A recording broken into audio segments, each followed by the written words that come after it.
അതുകൊണ്ട് തന്നെയാണ് ഈ പോർട്ടേഴ്സിന് അവർക്ക് ഇഷ്ടമേ അല്ല. ഈ ഡർസ്ലീസ് എന്താണോ അതിൻ്റെ നേരെ ഓപ്പോസിറ്റാണ് ഈ പോർട്ടേഴ്സ്. ഈ ഡർസ്ലീസിൻ്റെ ഏറ്റവും വലിയ ഭയവും അത് തന്നെയാണ്. അവരുടെ നൈബേഴ്സ്, അതോ അവരുടെ കൂടെ വർക്ക് ചെയ്യുന്ന ആൾക്കാരോ ഒക്കെ പോർട്ടേഴ്സിനെ കുറിച്ചും അല്ലെങ്കിൽ പോർട്ടേഴ്സ് തങ്ങളുടെ ബന്ധുക്കളാണെന്ന് അറിയുമോ എന്നാണ് ഡർസ്ലീസിൻ്റെ ഏറ്റവും വലിയ ഭയം. ഈ ഡർസ്ലികൾക്ക് അറിയാമായിരുന്നു ഈ പോർട്ടേഴ്സിന് ഒരു കുഞ്ഞുമുണ്ടെന്ന്.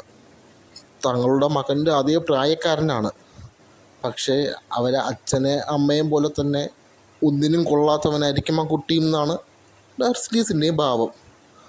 അവർക്ക് ആലോചിക്കാൻ തന്നെ പറ്റൂലായിരുന്നു ആ പോർട്ടേഴ്സിൻ്റെ കുട്ടി തങ്ങളുടെ മോനെ അറിയുന്നത്, അല്ലെങ്കിൽ തങ്ങളുടെ മകൻ്റെ കളിക്കൂട്ടുകാരനാവുന്നത്.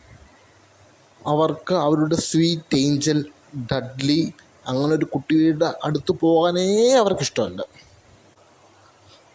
അങ്ങനെ ഇരിക്കുമ്പോൾ ആണ് ഒരു ദിവസം അത് സംഭവിക്കുന്നത്. ഡർസ്ലീസ് എന്നും പേടിച്ച് കൊണ്ടിരിക്കുന്ന ആ കാര്യം നടക്കുന്നു.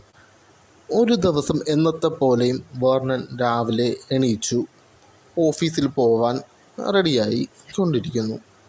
അതുപോലെ തന്നെ പെറ്റൂണയും വീട്ടിൽ അത്യാവശ്യം ജോലികളൊക്കെ ചെയ്യുന്നു. അതുമല്ല അയൽപക്കത്തെ നൈബേഴ്സൊക്കെ എന്തൊക്കെയാണ് ചെയ്യുന്നത് ഗോസിപ്പ് അവർ നോക്കിക്കൊണ്ട് നിൽക്കുന്നു.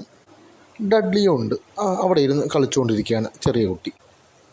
അങ്ങനെ വേർണൻ രാവിലെ വീട്ടിൽ നിന്നും പുറത്തിറങ്ങി അദ്ദേഹം ഓഫീസിൽ ഗ്രണ്ടിങ്സ് ഡ്രില്ല് കമ്പനിയിലോട്ട് വർക്ക് ചെയ്യാൻ പോകാൻ രാവിലെ തന്നെ പോവുകയാണ്. പക്ഷെ അദ്ദേഹം പോയപ്പോൾ ഒരു കാര്യം ശ്രദ്ധിച്ചിരുന്നില്ല. അവിടെ ഒരു ക്യാറ്റ് ആ സ്ട്രീറ്റിൽ ആ വീടിനെ തന്നെ ഉറ്റുനോക്കിക്കൊണ്ട് ഒരു പൂച്ച ഇരിപ്പുണ്ടായിരുന്നു. പെട്ടെന്നത് വേർണൻ്റെ കണ്ണിൽ പെട്ടു ആ പൂച്ച. പക്ഷെ വേർണൻ ഞെട്ടിപ്പോയി. ആ പൂച്ച തങ്ങളുടെ വീടിൻ്റെ സൈന്, ആ ബോർഡ് നമ്പർ 4 പ്രിവെൻറ്റൈൻ അത് വായിച്ചുകൊണ്ടിരിക്കുന്നു. അത് വിശ്വസിക്കാൻ പറ്റുന്നില്ല. ഒന്നുകൂടെ നോക്കി. അദ്ദേഹം വിചാരിച്ചു ഇതെല്ലാം തൻ്റെ ഒരു തോന്നൽ മാത്രമാണെന്ന്. അദ്ദേഹം അതൊന്നും മൈൻഡ് ചെയ്തില്ല. അദ്ദേഹത്തിൻ്റെ കാര്യം നോക്കി ഓഫീസിലോട്ട് പോയി.